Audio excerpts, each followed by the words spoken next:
Perintah Kaisar Naga. Audiobook, novel silat. Episode 350. Kepala Istana Guanghan tertegun sejenak, lalu tersenyum dan berkata, Tuan Chen, apa yang Anda pikirkan? Kultivasi ganda yang saya bicarakan bukanlah rekonsiliasi yin dan yang, sehingga Anda bisa tidur bersama mereka. Ini supaya api pamungkas Anda bisa terjalin dan menyatu dengan aura dingin ekstrim murid-murid Istana Guanghanku, sehingga aura sangat dingin di tubuh mereka akan menjadi lebih tidak takut pada api. Apakah Tuan Chen berpikir untuk meniduri semua murid di Istana Guanghanku?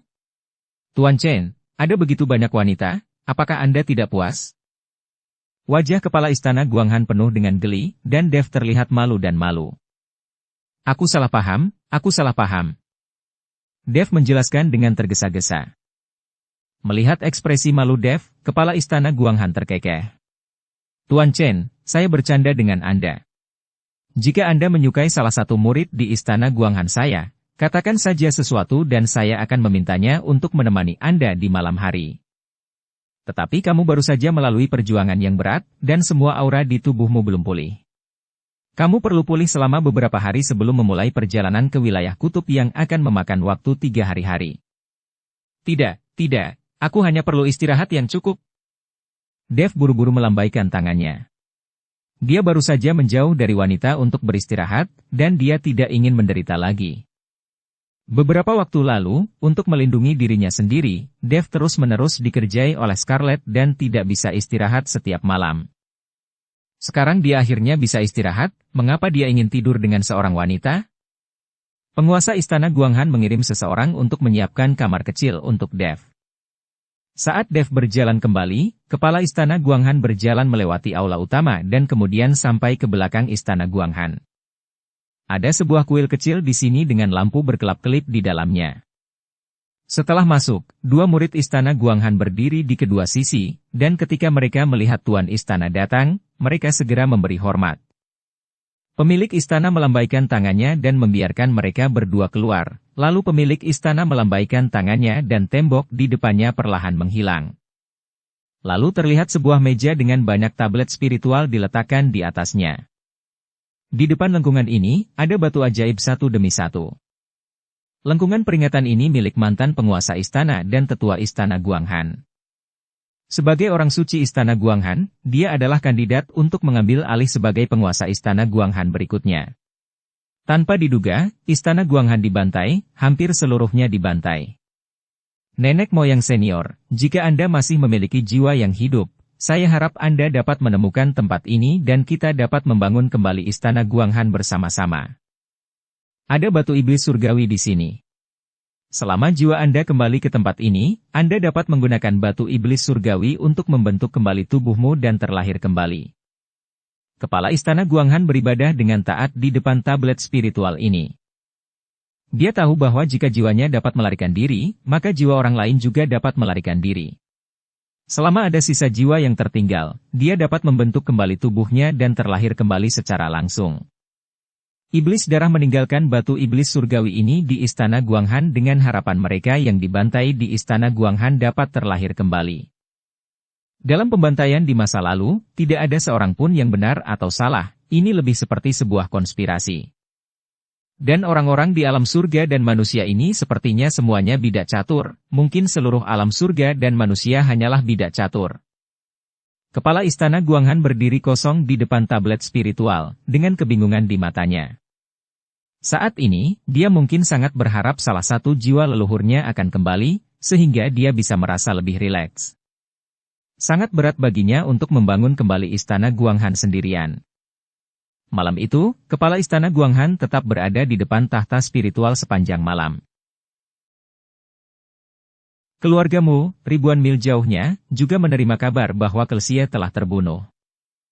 Meskipun Kelsie ini telah melakukan kejahatan, dia sering menggunakan jiwa kultivator iblis dari silsilah iblis api untuk meningkatkan kekuatannya. Dan dia adalah tuan muda tertua dari keluargamu. Kematian Kelsie membuat seluruh keluargamu merasa sangat tertekan. Karena kepala keluargamu, ayah Kelsie, masih mengasingkan diri, tidak ada yang berani mengambil keputusan tentang masalah ini. Bisakah Anda memastikan bahwa tuan muda terbunuh? Tanya seorang lelaki tua kurus berjanggut. Dia adalah kepala pengurus keluarga Mu. Setelah kepala keluarga Mu mengasingkan diri, semua urusan besar dan kecil akan diurus oleh kepala pengurus keluarga Mu. Yang pasti berita itu datang dari istana Guanghan dan disampaikan oleh wanita tertua sendiri. Pada saat ini, seorang pelayan dari keluargamu menyerahkan surat kepada kepala pelayan. Kepala pelayan membuka surat itu dan melihat isinya, ekspresinya menjadi muram. Saya tidak menyangka tuan muda akan dibunuh oleh orang bernama Dev ini. Tuan istana Guanghan masih melindungi orang itu.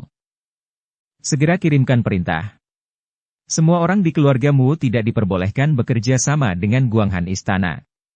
Beberapa orang akan dipilih dan akan pergi ke Istana Guanghan, menunggu perintah dari wanita tertua kapan saja. Setelah pengurus rumah tangga tertua membaca surat itu, dia segera membuat pengaturan. Tampaknya penatuamu tidak berniat melepaskan Dev. Selama Dev meninggalkan Istana Guanghan, dia akan mengambil tindakan terhadap Dev. Meskipun dia tidak nyaman melakukannya, dia masih bisa membiarkan para master dari keluargamu yang bersembunyi di dekat istana Guanghan untuk membunuh Dev. Balas dendam ini harus dibalas. Selain membunuh Dev, penatuamu juga merencanakan perjalanan ke daerah kutub. Awalnya, keluargamu memiliki hubungan baik dengan istana Guanghan, dan Kelsie juga akan berpartisipasi dalam perjalanan ke daerah kutub. Namun sekarang setelah Kelsie mati, dan jelas terdapat banyak sumber daya dan peluang di wilayah kutub. Penatuamu tidak akan melepaskan kesempatan ini. Jika memungkinkan, keluargamu juga ingin mengklaim tempat jatuhnya makhluk peri di wilayah kutub sebagai milik mereka. Keesokan harinya, dini hari. Dev tidur nyenyak malam itu, mungkin ada hubungannya dengan terlalu lelah akibat pertempuran besar kemarin. Pada saat ini, kepala istana Guanghan sudah berdiri kosong di halaman, memandangi pegunungan luas yang tertutup salju. Selamat pagi Tuan Istana. Dev meregangkan tubuh dan menyapa kepala istana Guanghan. Tuan, memandangi pegunungan luas yang tertutup salju. Tuan Chen, bagaimana istirahatmu? Tanya kepala istana Guanghan. Bagus. Saya tidak menyangka tidur di sini akan senyaman ini. Jawab Dev. Bisa membunuh dia. Selama kamu tidur nyenyak, saya khawatir Tuan Chen akan merindukan murid perempuan istana Guanghan dan tidak akan bisa tidur di malam hari. Kata penguasa istana Guanghan dengan bercanda. Ketika Dev mendengar ini, dia tersenyum canggung. Tuan Chen, ikutlah dengan saya akan membawa Anda untuk mendapatkan batu iblis surgawi dan membawa Anda menemui teman Anda. Kata kepala istana Guanghan. Teman. Dev tercengang. Apakah kamu tidak membutuhkan teman ketika pergi ke daerah kutub? Kepala istana Guanghan tertawa. Apakah para biksu yang lulus ujian itu juga teman? Bukankah itu berarti masing-masing dari mereka dapat memilih murid istana Guanghan dan kemudian pergi ke daerah kutub bersama-sama? Dev bertanya dengan heran. Ya, mereka juga akan pergi ke kutub, tapi seperti yang saya katakan, mereka hanyalah pembuka jalan. Anda harus tahu bahwa perjalanan ke kutub sangat berbahaya, dan banyak orang mungkin akan mati di tengah jalan. Mereka bukan teman Anda. Tuan Chen tidak akan pergi bersama mereka, orang-orang itu akan berangkat besok. Kepala istana Guanghan menjelaskan. Setelah mendengar ini, Dev tidak tahu harus berkata apa. Meskipun dia tahu bahwa orang-orang itu disebut umpan meriam, Dev selalu merasa aneh di hatinya hanya melihat mereka mati. Tuan Istana, apakah orang bernama Yelena juga akan pergi bersama orang-orang itu? Dev bertanya. Sekarang di seluruh istana Guanghan, Dev hanya sedikit mengenal Yelena. Kenapa? Tuan Chen tertarik padanya. Jika Anda tertarik padanya, saya bisa mengubah tim orang lain. Kata kepala istana Guanghan sambil tersenyum tipis. Tidak, aku hanya bertanya dengan santai. Dev dengan cepat melambaikan tangannya. Ikutlah denganku. Teman yang kutemukan untuk Tuan Chen kali ini sama baiknya dengan Yelena. Penguasa istana Guanghan tersenyum, lalu berbalik dan terbang. Ketika Dev melihat ini, dia mengikuti dari belakang. Dev mengikuti penguasa istana Guanghan ke aula utama istana Guanghan. Setelah melewati beberapa bangunan megah, mereka mendarat di depan sebuah rumah yang tidak terlalu besar. Dua murid istana Guanghan sedang menjaga pintu rumah. Ketika mereka melihat tuan istana datang, mereka buru-buru memberi hormat. Kepala istana Guanghan membawa Dev ke dalamnya. Di dalamnya ada banyak tablet spiritual yang diabadikan di dalamnya, dan di depan tablet spiritual ini ditempatkan satu demi satu batu iblis surgawi. Tuan Chen, ini adalah batu iblis surgawi. Ambillah sebanyak yang Anda butuhkan, kata ketua istana. Dev melihat batu iblis surgawi yang tidak istimewa, dan hanya melangkah maju untuk mengambil satu dan memasukkannya ke dalam cincin penyimpanan. Tuan istana, apakah tablet spiritual ini adalah pendahulu di istana Guanghan Anda? Dev menatap tablet spiritual dan bertanya. Ya, tablet-tablet spiritual ini saya letakkan dengan harapan beberapa senior saya di istana Guanghan bisa kembali ke tempat spiritualnya. Jika jiwa seseorang masih ada di sana, dengan batu iblis surgawi ini, mereka bisa terlahir kembali. Kata kepala istana Guanghan. Rekan yang diceritakan oleh tuan istana kepadaku, mungkinkah? Dev melihat ke tablet spiritual, sedikit bingung. Apakah Anda ingin saya membawa tablet spiritual ke daerah kutub? Kepala istana Guanghan melihat keraguan Dev, tersenyum tipis, lalu berbalik dan berjalan di belakang tablet spiritual. Di balik posisi tablet spiritual, sebenarnya ada formasi yang menghalanginya. Penguasa istana mengeluarkan tablet giok dan menekannya dengan lembut pada formasi. Tiba-tiba terjadi semburan cahaya, formasi di depannya perlahan menghilang, dan kemudian sebuah ruang muncul. Setelahnya kepala istana Guanghan membawa Dev masuk. Mereka menemukan bahwa tidak ada es atau salju di sini, dan pegunungan serta perairannya sangat indah. Hanya saja tempat ini tidak terlalu besar, karena dimanapun Dev bisa melihat, dia bisa melihat pembatas perbatasan. Ini seharusnya adalah dunia ruang spasial yang telah terbuka. Desir. Desir. Tepat setelah kepala istana membawa Dev masuk, tiba-tiba sosok datang dari segala arah. Dev tiba-tiba menjadi berhati-hati, dan aura di tubuhnya mulai melonjak. Jangan takut, ini adalah orang-orang suci dari istana Guanghan kami, penerus generasi berikutnya dari kepala istana. Kepala istana Guanghan menjelaskan kepada Dev. Segera, 12 kultivator wanita heroik yang mengenakan kostum seragam mendarat di depan Dev dan pemilik istana Guanghan. Salam kepada tuan istana. Ke-12 orang suci itu berlutut secara serempak. Namun, mata mereka tanpa sadar menatap Dev sekali lagi.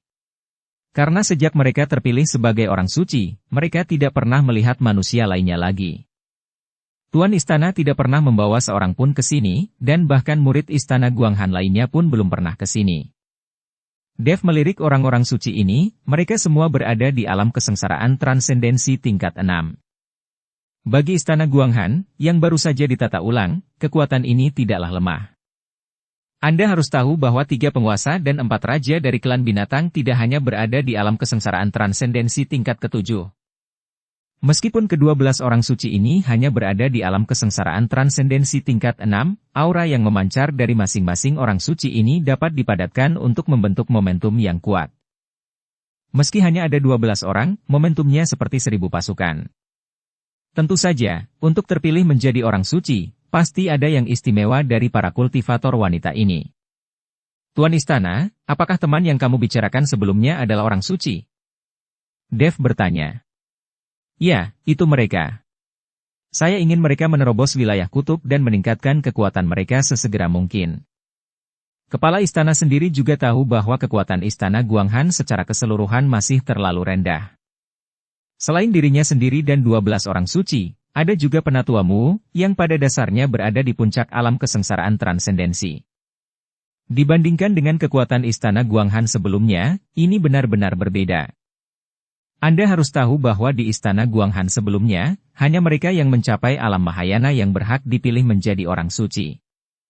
Tapi sekarang situasinya berbeda, pemilik istana hanya bisa memilih jenderal di antara para kurcaci. Tuan istana, haruskah saya membawa ke-12 orang ini bersamaku? Bukankah ini terlalu berlebihan? Saya khawatir saya tidak akan bisa menjaga mereka. Dev mengerutkan kening. Jika hanya ada 1 atau 2 orang, akan lebih mudah bagi Dev untuk melindunginya. Tapi bagaimana Dev bisa menjaga ke-12 orang ini? Jika dia benar-benar menghadapi bahaya, haruskah Dev melarikan diri sendiri atau bersama orang-orang ini? Dev sekarang memiliki langkah pengendalian api, bahkan jika dia bertemu dengan orang kuat di puncak alam kesengsaraan trans, bukan tidak mungkin untuk melarikan diri. Tapi kalau membawa banyak orang, dia tidak akan bisa lari. Bagaimanapun, orang-orang ini terlalu lemah, hanya berada di alam kesengsaraan transendensi tingkat 6. Jika mereka semua adalah master di puncak alam kesengsaraan transendensi, Dev akan dengan senang hati membawa mereka bersamanya. Begitu Dev selesai berbicara, penguasa istana Guanghan belum berbicara, tetapi salah satu kultivator wanita tidak mau datang. Ekspresinya berubah, dan matanya penuh amarah saat dia berkata, kata-katamu sangat tidak tahu malu. Kamu hanyalah biksu tingkat ketiga di alam kesengsaraan transendensi. Beraninya kamu mengatakan kata-kata seperti itu? Aku tidak tahu siapa yang akan menjaga siapa. Lucy, tutup mulutmu. Kepala istana Guanghan memelototi kultivator wanita itu, dan kemudian menyuruh kultivator wanita untuk menutup mulutnya. Dev juga merasa bahwa dia telah berbicara terlalu jauh dan tidak membantah.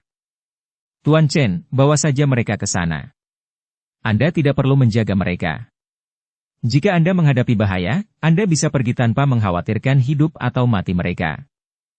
Pada akhirnya, hanya akan ada satu orang suci di istana Guanghan, jadi pasti beberapa orang akan tersingkir. Kepala istana Guanghan benar-benar mengucapkan kata-kata seperti itu di depan orang-orang suci ini. Namun, tidak satu pun dari orang-orang suci ini yang memiliki kejutan apapun. Mereka semua harus mengetahui misi dan hasil mereka. Tuan Istana, saya akan berusaha sebaik mungkin untuk menjaga mereka dengan baik. Dev berkata sedikit malu.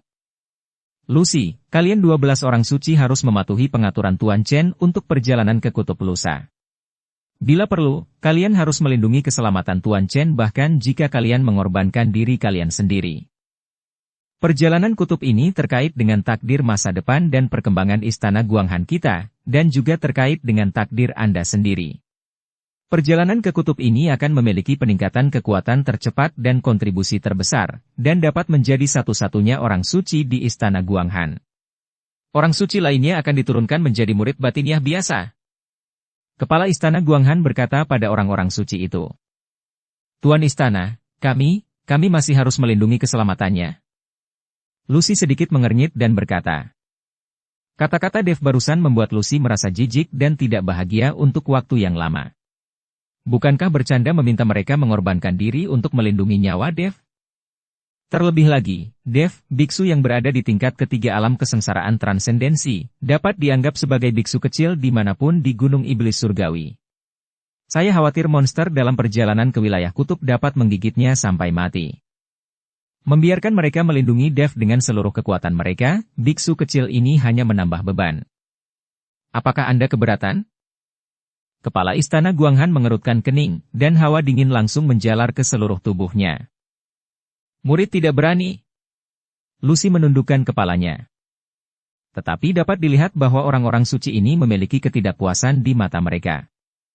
Bagaimanapun, mereka semua berada di alam kesengsaraan transendensi tingkat 6, dan Dev hanya berada di alam kesengsaraan transendensi tingkat ketiga. Perbedaan kekuatannya terlalu besar.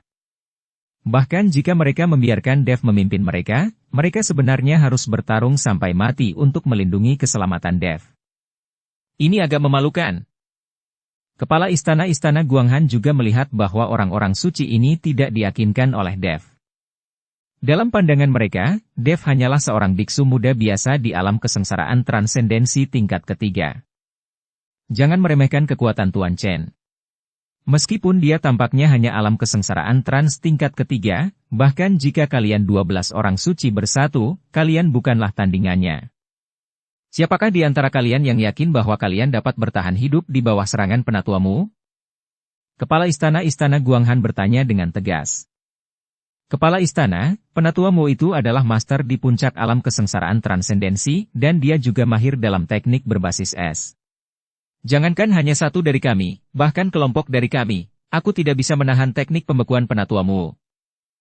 Lucy berkata jujur. Kamu masih sadar diri. Izinkan saya memberitahu Anda, Tuan Chen tidak hanya menahan teknik pembekuan penatuamu, tetapi juga dengan mudah menyelesaikan teknik pembekuan tersebut. Jika Tuan Chen menggunakannya dengan seluruh kekuatannya, dia akan bisa menandingi penatuamu. Tidak tahu siapa yang menang atau siapa yang kalah? Kata kepala istana Guanghan.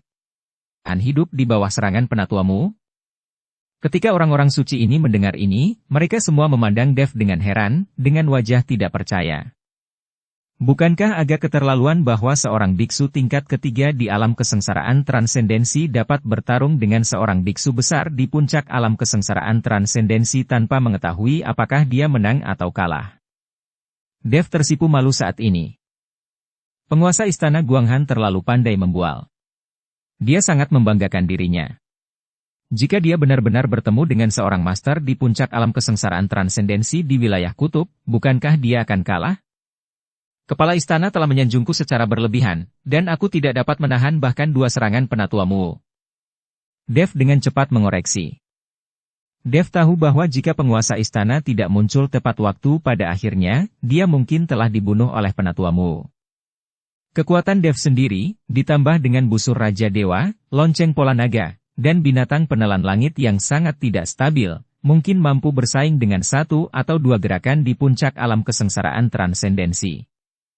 Tapi jika ingin menang melawan lawan, itu tidak mungkin, lagi pula kesenjangan kekuatannya terlalu besar. Namun, jika Dev dapat dipromosikan ke alam kesengsaraan transendensi tingkat keempat, dia dapat mencoba bertarung dengan master di puncak alam kesengsaraan transendensi. Meski peluang menangnya tidak tinggi, dia masih sangat percaya diri bisa kabur dengan mudah. Tuan Chen, tolong berhenti bersikap rendah hati. Saya tahu kekuatan Anda, dan saya juga tahu bahwa Anda diperintahkan untuk dibunuh oleh aliansi penyegelan iblis dengan upeti selama 100 tahun. Organisasi besar seperti aliansi penyegelan iblis menawarkan imbalan selama 100 tahun. Perintah eksekusi untukmu ini menunjukkan betapa kuatnya dirimu.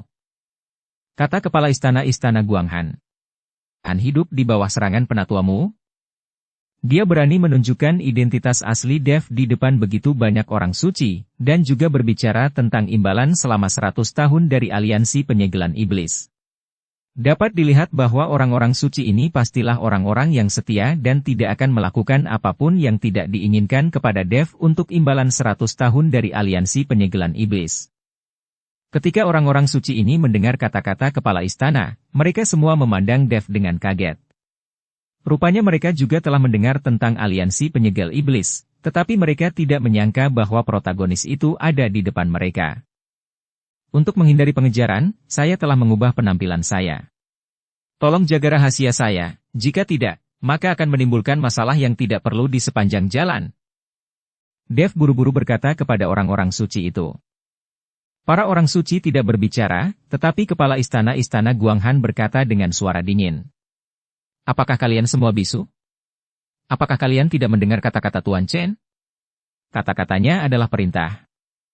Saya beritahu Anda, setelah meninggalkan istana Guanghan, kata-kata Tuan Chen adalah perintah, dan Anda harus mematuhinya tanpa syarat. Siapapun yang berani melanggar adalah pembangkang, dan Anda tahu konsekuensinya. Aura penguasa istana Guanghan sangat dingin, dan nadanya juga dingin. Para orang suci begitu ketakutan sehingga mereka semua berlutut dan dengan cepat menjawab. Saya mematuhi perintah Tuan Istana. Ketua Istana, ini tidak perlu. Kita bisa berdiskusi sepanjang jalan, dan saya akan mencoba yang terbaik untuk melindungi mereka. Dev merasa sedikit tidak nyaman saat ini. Tuan Chen, dalam perjalanan ke kutub ini, Anda bisa bertindak sesuai keinginan Anda sendiri tanpa mempertimbangkan opini mereka. Perjalanan ke kutub sangat berbahaya, mungkin kematian serta cedera tidak dapat dihindari. Bahkan jika beberapa dari mereka terbunuh atau terluka, Tuan Chen tidak perlu merasa bersalah. Kepala Istana Guanghan berkata. Dev mengangguk, tetapi semakin kepala Istana Guanghan berperilaku seperti ini, semakin besar tekanan yang dirasakan Dev pada dirinya sendiri, dan dia harus melakukan yang terbaik untuk melindungi keselamatan orang-orang suci ini. Bagaimanapun, orang-orang ini adalah andalan Istana Guanghan, perkembangan Istana Guanghan di masa depan masih membutuhkan mereka, dan pemilik istana masih membutuhkan bantuan mereka. Dev mengikuti pemilik istana dan meninggalkan ruangan itu, tetapi saat ini, Dev merasa sedikit stres. Saudari Lucy, apakah kita benar-benar harus mendengarkan Tuan Chen? Bukankah Tuan Istana terlalu menganggapnya tinggi? Setelah Dev dan penguasa istana pergi, seorang suci bertanya kepada Lucy. Tentu saja kita harus mendengarkan. Ini adalah perintah penguasa istana. Kita harus mematuhinya. Namun jalan menuju kutub itu sangat sulit, dan bahkan ketika kita sampai di kutub itu, akan ada berbagai bahaya. Apakah dia bisa bertahan hidup, itu tergantung pada nasibnya sendiri. Maksud Lucy jelas, dia tidak akan mempertaruhkan nyawanya untuk melindungi Dave. Awalnya, sangat berbahaya bagi mereka untuk pergi ke daerah kutub dengan kekuatan mereka, tetapi bahkan lebih merepotkan lagi jika ada Dave yang hadir sebagai beban. Apalagi mereka harus mematuhi perintah Dave, orang-orang suci ini tidak yakin sama sekali. Ya, jika hidupnya dalam bahaya, siapa yang akan peduli jika kamu bertindak ekstrim? Aku tidak akan melindungi orang itu. Orang suci itu memutar matanya dan berkata, kami hanya akan mendengarkan saudari Lucy. Jika orang itu yang memberi perintah, biarkan dia melakukannya sendiri. Orang suci lainnya angkat bicara. Oke, ayo kembali berlatih. Kita akan berangkat lusa. Aku tidak tahu berapa banyak dari kita yang bisa kembali. Lucy melambaikan tangannya dan meminta semua orang untuk terus berlatih. Dave di sisi lain merasa sedikit tidak nyaman setelah meninggalkan ruang spasial itu, lagi pula, apa yang dia katakan memang menyakitkan. Dia juga tahu bahwa orang-orang suci ini akan mematuhi perintahnya di bawah tekanan Tuan Istana. Tetapi setelah meninggalkan Istana Guanghan, belum pasti apakah orang-orang suci ini akan mendengarkan dirinya. Jika segala sesuatunya berantakan karena perbedaan pendapat, ini bukanlah hasil yang diinginkan Dave. Dave berencana untuk mencairkan hubungan dan berbaikan dengan orang-orang suci ini. Jika Anda ingin memperbaiki hubungan Anda dengan seorang wanita, satu-satunya cara adalah dengan memberi perhatian lebih. Orang-orang suci ini terkunci di ruang budidaya itu, dan mereka pasti tidak akan dapat menghubungi pihak luar selama periode ini. Dan jika ada beberapa hal tambahan yang dapat membantu dalam kultivasi, orang-orang suci ini pasti akan bahagia. Memikirkan hal ini, Dave meninggalkan Istana Guanghan dan langsung menuju kota Nanjing. Dave ingin membeli beberapa barang dari Pavilion Wantong yang dapat digunakan oleh orang suci. Itu juga bisa dianggap sebagai hadiah untuk memperbaiki hubungan. Dave datang ke kota Nanjing, menemukan Pavilion Wantong, dan langsung menunjukkan token yang diberikan oleh Penatua Xia. Dengan token ini, Dave dapat melakukan perjalanan tanpa hambatan di Pavilion Wantong. Dave membelikan beberapa ramuan rumput peri untuk orang-orang suci itu, serta beberapa pil kecantikan favorit wanita dan sejenisnya. Meskipun memurnikan hal-hal ini tidak merepotkan, di dunia surga dan manusia ini, alkemis sangatlah langka dan berharga, sehingga pil sederhana pun sangat berharga bagi banyak biksu di dunia surga dan manusia. Dave juga membeli beberapa bahan untuk mantra dan bersiap untuk menggambar sendiri beberapa mantra, yang dapat membantu para orang suci bertahan untuk sementara waktu bila diperlukan. Tuan Chen, Anda membeli begitu banyak barang, apakah Anda akan pergi jauh ke kutub? Pada saat ini, Master Pavilion Qian, yang merupakan penanggung jawab kota Nanjing, melihat bahwa Dave telah membeli banyak barang, jadi dia melangkah maju dan bertanya. Dave mengangguk dan berkata, benar, saya akan berangkat lusa, jadi saya datang ke Pavilion Wantong Anda untuk membeli beberapa barang untuk kebutuhan yang tidak terduga. Mendengar jawaban tegas Dave, Master Pavilion Qian melihatnya dengan heran. Saya mendengar bahwa ujian perjalanan kutub Istana Guanghan sangat berat. Saya tidak menyangka Tuan Chen akan lulus. Menurutnya, sangat tidak mudah bagi Dave untuk lulus ujian dengan kultivasi tingkat ketiga di alam kesengsaraan transendensi. Aku berhasil lolos karena keberuntungan. Dave tersenyum ringan. Setelah mengobrol beberapa patah kata dengan Master Pavilion Qian, Dave meninggalkan Pavilion Wantong dan hendak kembali ke Istana Guanghan, tetapi dia tidak menyangka akan bertemu dengan Jamal itu lagi. Ketika Jamal melihat Dave, dia tercengang. Dia menggosok matanya karena tidak percaya. Kamu belum mati? Jamal mengira Dave akan mati dalam formasi ilusi Istana Guanghan. Aku belum mati. Bukankah hal yang baik? Dave menepuk tubuhnya dan berkata, itu sungguh aneh. Apakah kamu berhasil melewati formasi ilusi di Istana Guanghan? Jamal bertanya. Tentu saja, saya juga lulus ujian Istana Guanghan. Saya akan pergi ke Kutub Lusa, jadi saya datang ke Pavilion Wantong khusus untuk membeli beberapa barang. Kata Dave tanpa menyembunyikan apapun. Barang-barang yang kamu beli di Pavilion Wantong sangat mahal, Kenapa kamu tidak pergi ke pasar bawah tanah? Jamal berkata dengan menyesal. Pasar bawah tanah? Dev tercengang, dia tidak tahu bahwa ada pasar gelap bawah tanah di kota Nanjing. Ya, meskipun barang-barang di pasar bawah tanah ini tidak merata, Anda masih bisa menemukan barang-barang bagus. Yang terpenting harganya murah dan harganya bisa ditawar. Informasi yang dijual oleh Pavilion Wantong cukup dapat diandalkan, tetapi hanya seperti itu, tidak ada yang lain. Tampaknya Jamal tidak terlalu menyukai Pavilion Wantong. Di mana pasar bawah tanah ini? Dev, yang hendak pergi, tiba-tiba menjadi tertarik. Jika dia dapat menemukan barang bagus, alangkah bagusnya itu. Jamal melirik Dev dan mengelus jenggotnya, artinya sangat jelas. Dev juga mengerti artinya, jadi dia mengeluarkan koin roh emas ungu dan melemparkannya ke Jamal.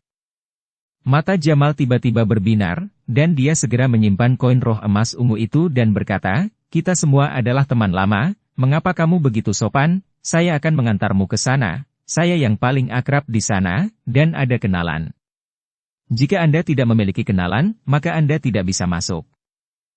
Setelah Jamal selesai berbicara, dia membawa Dev menuju sisi kota Nanjing. Segera, Dev dibawa ke halaman kecil oleh Jamal.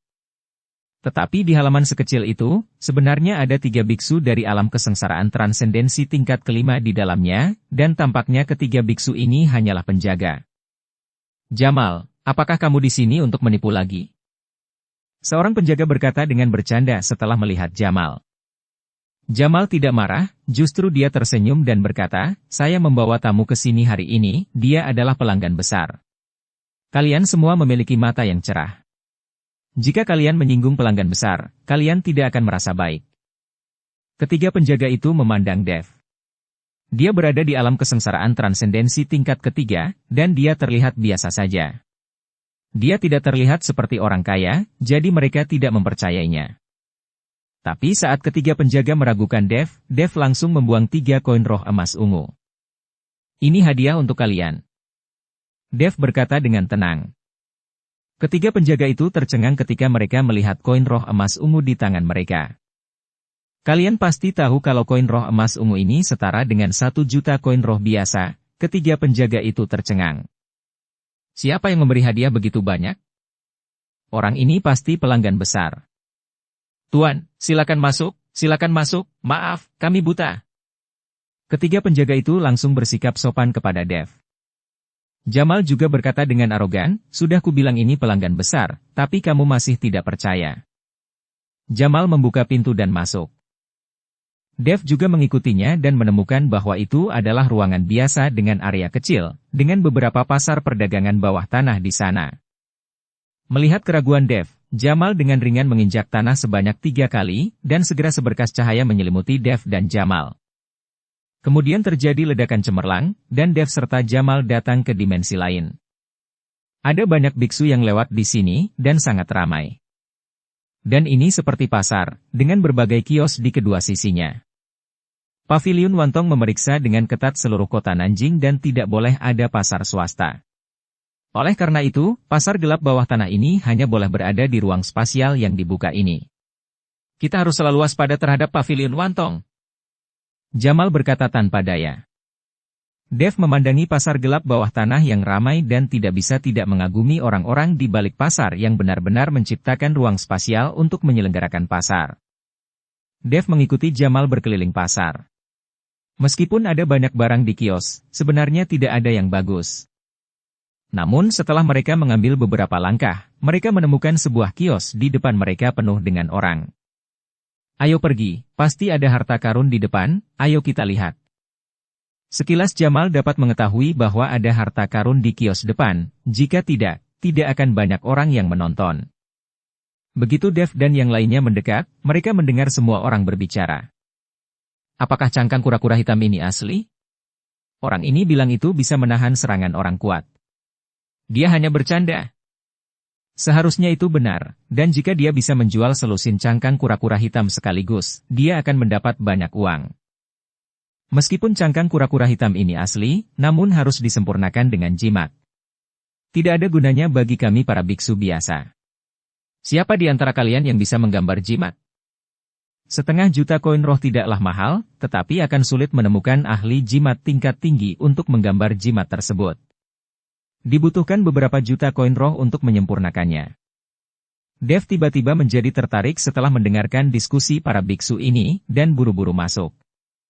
Dev menemukan bahwa pemilik kios adalah seorang lelaki tua yang tampak agak tua. Ada lebih dari selusin cangkang kura-kura hitam ditempatkan di depannya. Ukuran cangkang kura-kura ini sebenarnya sama, dan bisa dirasakan di dalam cangkang kura-kura hitam itu terdapat sedikit jejak energi spiritual. Dev berjongkok, mengambil cangkang kura-kura hitam dan mengamatinya dengan cermat. Garis-garis cangkang kura-kura hitam ini jelas, dan ada energi spiritual yang keluar dari dalam. Itu semua asli. Meskipun cangkang kura-kura hitam ini sangat keras, itu hanya dapat digunakan dengan jimat. Jika jimat tersebut tidak terukir pada cangkang kura-kura hitam, benda ini tidak sebagus baju besi sutra emas biasa. Namun, jika kamu bisa mengukir jimat pada cangkang kura-kura hitam, tidak akan menjadi masalah besar untuk menahan serangan seorang master. Adapun seberapa kuat serangan itu bisa ditahan, itu tergantung pada level jimat dari master yang mengukir jimat itu. Ayo kita cari di tempat lain, benda ini tidak berguna. Jamal menarik Dev dan berkata, 500.000 koin roh bukanlah jumlah yang kecil di mata para biksu biasa ini, dan tidak ada gunanya memiliki cangkang kura-kura hitam di tangan Anda. Bahkan jika Anda dapat menemukan ahli jimat tingkat tinggi untuk mengukirnya, Anda tidak tahu berapa biayanya. Dev sangat senang setelah mendengar apa yang dikatakan Jamal, tapi dia tidak menunjukkannya di wajahnya, dia takut pemilik kios akan mengambil kesempatan untuk menaikkan harga.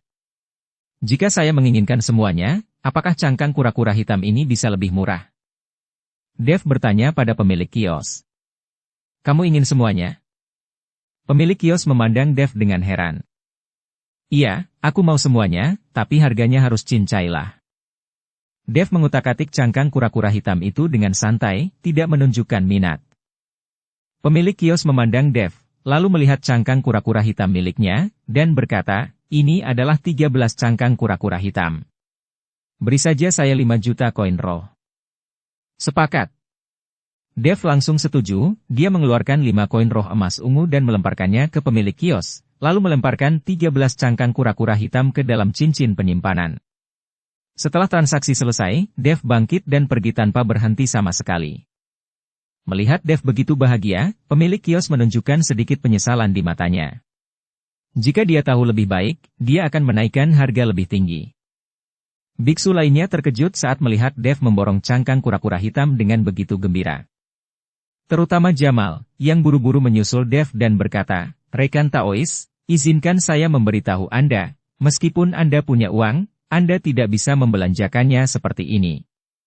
Anda membuang-buang uang. Jamal tampak tertekan, seolah-olah dia telah menghabiskan uangnya sendiri. Melihat Jamal seperti itu, Dev tersenyum dan tidak berkata apa-apa. Orang ini benar-benar pelit. Dia kira uang lebih penting daripada kehidupan. Apakah ada kios kelas atas di pasar ini? Terlalu lambat untuk berbelanja dari kios ke kios. Dev ingin langsung ke kios yang menjual barang-barang mewah, jika ingin mencari barang bagus di kios biasa seperti ini, ibarat mencari jarum di tumpukan jerami. Jamal berpikir sejenak, lalu berbisik, saya tahu pelelangan, tetapi untuk mengikuti pelelangan, setiap orang harus membayar 1 juta koin spiritual, jadi aku akan membayarkan uangnya untukmu, bawa saja aku ke sana. Dev tahu apa maksud Jamal itu, orang ini tidak mau mengeluarkan uang. Ketika Jamal mendengar apa yang dia katakan, dia langsung tersenyum dan berkata, baiklah, saya akan mengantarmu ke sana sekarang. Saya juga belum pernah ke sana sebelumnya. Jamal membawa Dev melewati pasar, dan kemudian datang ke sebuah istana. Di pintu istana, 2 biksu dari alam kesengsaraan transendensi tingkat ke-7 sedang menjaga. Melihat kekuatan penjaga ini, Dev terkejut, dia semakin merasa bahwa pemilik di balik pasar bawah tanah ini luar biasa. Melihat Jamal dan Dev datang, salah satu penjaga mengulurkan tangannya. Dev tertegun, dan Jamal buru-buru berkata, beri aku uangnya. Baru setelah itu Dev mengerti, dan dia segera mengeluarkan 2 koin roh emas ungu dan menyerahkannya. Melihat koin roh emas ungu, kedua penjaga itu menoleh ke kiri dan ke kanan, lalu mereka berdua melambai ringan pada saat yang bersamaan. Dev dan Jamal sama-sama diselimuti aura misterius. Aura ini seperti perisai spiritual, membungkus keduanya. Dev sedikit mengernyit, secara naluriah ingin melawan. Jangan bergerak, tidak apa-apa. Ini untuk mencegah aura bocor. Orang yang masuk tidak boleh menampakkan auranya, lalu mengubah penampilan agar tidak dikenali orang lain. Karena beberapa barang dalam lelang ini ada yang tidak ternilai harganya, dan hal ini dilakukan untuk menjamin keselamatan pembeli. Bukankah akan sangat berbahaya jika ada yang mengawasi? Jamal mengikuti Dev dan memberitahunya peraturannya. Ketika Dev mendengar ini, dia menyadari bahwa ini untuk melindungi kepentingan pembeli. Hal ini juga untuk mencegah jika banyak orang memperebutkan barang yang sama, pembeli akhir pasti akan diawasi secara diam-diam. Tetapi jika Anda tidak mengetahui identitas pembeli atau bahkan mendeteksi auranya, Anda tidak akan tahu siapa dia saat itu ketika kamu meninggalkan pelelangan. Dev mengikuti Jamal ke dalam istana. Saat ini, ada banyak biksu yang duduk di dalam. Namun, tidak dapat dipastikan apakah penampakan biksu tersebut asli atau palsu. Dev mengikuti Jamal dan menemukan tempat duduk di belakang, duduk dan menunggu dengan tenang. Sekitar 10 menit kemudian, beberapa biksu masuk satu demi satu. Kemudian pintu istana ditutup, dan seluruh istana terbungkus dalam suatu kekuatan. Waktunya telah tiba, dan pelelangan akan segera dimulai. Ada di antara kalian yang sudah tua, dan ada pula yang pendatang baru, jadi saya akan jelaskan aturannya lagi. Orang dengan penawaran tertinggi dari hara barang akan mendapatkannya. Tidak ada seorang pun di sini yang mengetahui identitas Anda. Jadi jangan berharap menggunakan identitas Anda untuk menakut-nakuti orang lain. Tidak peduli Anda seorang kultivator biasa atau sesepuh sekte, Anda diperlakukan sama di sini. Lelang ini hanya mengakui uang, bukan orang. Tidak seorang pun boleh berpikir untuk membuat masalah di sini, jika tidak, Anda akan bertanggung jawab atas konsekuensinya. Seorang lelaki tua berambut putih berjalan perlahan ke atas panggung dan berkata dengan nada yang sangat dingin. Orang tua ini tidak menyembunyikan auranya, dan kekuatannya di puncak alam kesengsaraan transendensi terungkap dengan jelas. Mungkin ini juga untuk lebih mengejutkan orang-orang di tempat kejadian. Kata-kata lelaki tua itu memang sangat efektif, pemandangan yang tadinya sedikit bising kini menjadi sangat sunyi. Melihat semua orang tenang, lelaki tua itu melanjutkan, ada juga aturan di sini, yaitu jika Anda membelinya, Anda akan membayarnya, dan tidak akan ada pengembalian atau penukaran. Sebelum membeli, kamu harus melihat dengan tawarlah. Semuanya harus aturan, kami tidak akan bertanggung jawab. Apa yang dikatakan orang tua itu masuk akal. Seperti itulah pelelangan. Anda pergi dan melihatnya sendiri.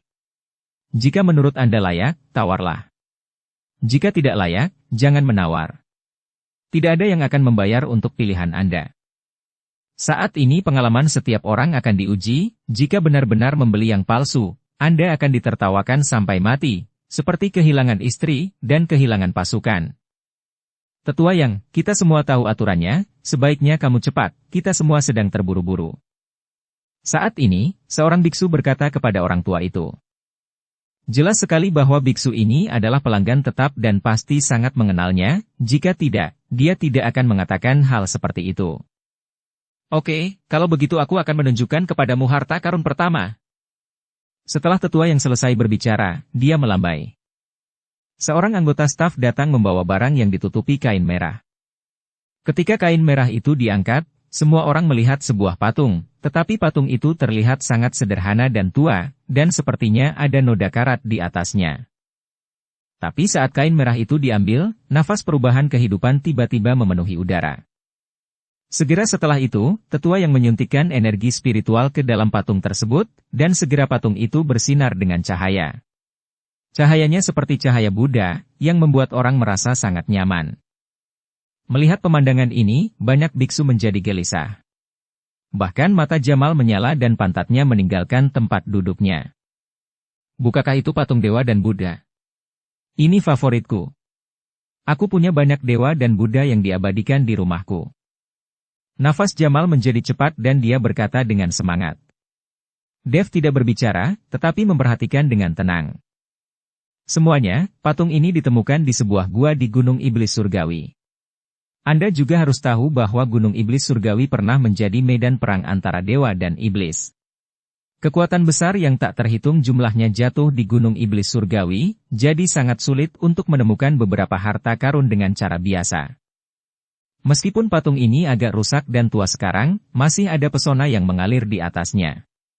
Jika ada yang menginginkannya, hanya perlu biaya 5 juta koin roh untuk membawanya. Tentu saja, harga tertinggilah yang akan mendapatkannya. Kalau ada yang menaikkan harga, tidak apa-apa. Harga awalnya 5 juta. Tetua yang memperkenalkan barang pertama kepada semua orang. Apa yang terjadi tahun ini? Barang pertama adalah kelas berat. Sepertinya sesuatu yang ditinggalkan oleh makhluk peri. 5 juta, harganya tidak mahal, tapi agak terlalu buruk. Seharusnya ada barang bagus nanti, tunggu dan lihat saja. Banyak biksu yang berbisik. Tapi Jamal mengangkat tangannya dengan tidak sabar dan berkata, saya akan menawar 5 juta. Dev memandang Jamal. Orang yang suka mencari uang ini tiba-tiba menjadi murah hati. Dia menawar patung rusak ini tanpa ragu-ragu. Ketika Dev melihat patung itu, dia tidak bisa memastikan apakah itu asli atau palsu. Lagi pula, aura mereka semua terhalang dan tidak bisa memancarkan kesadaran spiritual untuk mendeteksinya. Anda tidak bisa mengetahui apapun hanya dengan melihatnya dengan mata telanjangmu. Pada pandangan pertama, seseorang sebenarnya menginginkan barang palsu ini. Pada saat ini, Raja Iblis Awan Merah berbicara di lautan kesadaran Dev. Apakah itu palsu? Dev tercengang. Tentu saja, patung para dewa dan Buddha tidak terlihat seperti ini, dan cahaya yang barusan bukanlah cahaya Buddha. Sekelompok orang bodoh pasti belum pernah melihat cahaya Buddha yang sebenarnya. Dengan menggunakan mata langit dan kegelapanku, aku bisa mengetahuinya secara sekilas. Setelah Raja Iblis Awan Merah selesai berbicara, Dev merasa dunia di depannya tiba-tiba berubah warna. Raja Iblis Awan Merah membuka mata langit dan kegelapan untuknya. Pada saat ini, di mata Dev, garis-garis muncul pada patung itu. Dev menatap patung itu dengan cermat, dan dia tiba-tiba mengerti. Cahaya Buddha macam apa yang ada di sana tadi, dan aura perubahan kehidupan, semuanya disebabkan oleh pola formasi yang sangat kecil yang diukir di dalam patung, dan kemudian pola formasi tersebut dibuka melalui kekuatan spiritual, sehingga akan ada cahaya itu. Karena formasi itu ada di dalam patung, itu tidak bisa dilihat dengan mata telanjang. Melihat patung Buddha palsu tersebut, Dev tiba-tiba menjadi waspada. Sepertinya pelelangan ini membatasi aura mereka dengan mencegah orang memperlihatkan auranya bukan untuk alasan keamanan, tapi untuk memudahkan mereka menjual barang palsu. Toh tidak ada satupun yang bisa mendeteksi dengan memancarkan aura kesadaran spiritual, namun sulit dibedakan dengan mata. Dalam hal ini, Anda bisa terang-terangan menjual barang palsu tanpa takut ketahuan. Memang benar, darah setiap kapitalis itu kotor. Dev tidak bisa menahan perasaan jijik di dalam hatinya. Siapapun yang bisa membuka pasar bawah tanah dan pelelangan seperti itu harus ada di sini demi uang. Karena ini demi uang, maka Anda akan melakukan apapun. Ini mungkin sifat manusia. Saya akan membayar 6 juta. Seseorang juga mengangkat tangannya dan menawarkan harga. Hal ini membuat Jamal sedikit mengernyit, dan jantungnya bergetar. Tapi melihat patung Buddha di depannya, Jamal hanya bisa mengangkat tangannya lagi dan berkata, saya akan membayar 7 juta. Jamal mengertakkan gigi dan menawar harga kali ini. Jika lawan terlalu menyukainya, dia tidak akan bisa melanjutkan penawaran. Saya akan membayar 8 juta. Pria itu melirik Jamal dan meneriakkan harga dari atas lagi. Mata Jamal membelalak karena marah, dan dia hendak bergerak, tapi ditarik keras oleh Dev. Kali ini, Jamal hampir jatuh ke lantai. Jamal memandang Dev dengan bingung, dan Dev berbisik, berhenti menawar, patung Buddha ini palsu. Palsu? Jamal terkejut. Namun, kalimat ini langsung menarik perhatian banyak orang, dan Jamal buru-buru merendahkan suaranya dan berkata, bagaimana kamu tahu itu palsu? Jangan khawatir. Lagi pula itu palsu. Ada formasi kecil di patung Buddha ini. Selama kekuatan spiritual dicurahkan ke dalamnya, formasi itu akan terbuka dan memancarkan cahaya yang mirip dengan cahaya Buddha. Dev berbisik kepada Jamal dan berkata, Ketika Jamal mendengar ini, dia menatap Dev dengan ragu, tapi dia berhenti untuk menawar. Tetua yang memandang Jamal dengan tenang, seolah menunggunya menawar. Namun, setelah menunggu beberapa saat, melihat Jamal tidak lagi menawar, tetua yang hanya bisa mengumumkan dengan lantang, karena tidak ada yang menawar, maka patung itu akan terjual seharga 8 juta. Terjual. Tapi setelah selesai berbicara, tetua yang menatap tajam Dev. Jelas sekali bahwa Dev adalah alasan mengapa Jamal tidak terus menaikkan harga. Bukan karena tetua yang tidak menaikkan harga karena Jamal, tapi dia sedikit bingung. Bagaimana Dev tahu bahwa patung Buddhanya palsu tanpa memperlihatkan auranya dan menggunakan indera spiritualnya untuk mendeteksinya? Patung itu akan terjual seharga 8 juta. Apakah bisa dibedakan dengan mata telanjang saja? Tetua yang ini tidak tahu sama sekali bahwa Dev bisa langsung tahu bahwa itu palsu dengan mata langit dan kegelapan. Selanjutnya, harta karun lainnya dibawakan. Keterampilan yang tidak lengkap, ramuan yang ditinggalkan oleh makhluk peri, dan ramuan binatang dewa, dan segala macam hal. Namun, Dev melihatnya dengan mata langit dan kegelapan dan menemukan bahwa kebanyakan dari barang itu palsu, dan sama sekali tidak berharga. Namun masih ada banyak biksu yang menawarnya. Dev juga tidak berdaya.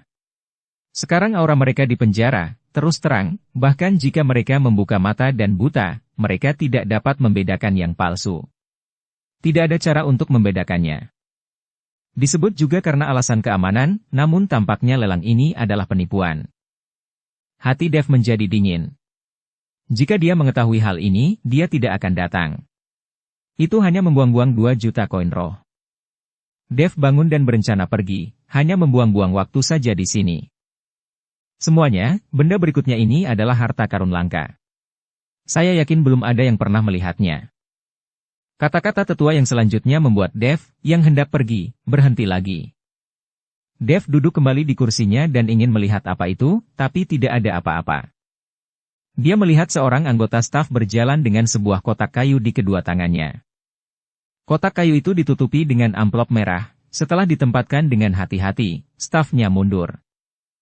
Tetua yang dengan lembut memegang salah satu sudut kain merah dengan satu tangan, dan kemudian berkata, "Semuanya, lihatlah dengan mata yang terbuka lebar. Saya berani mengatakan bahwa tidak ada di antara kalian yang pernah melihat harta karun seperti ini." Bersambung ke episode 351. Dukung kami dengan subscribe, follow, like, komen dan share. Terima kasih.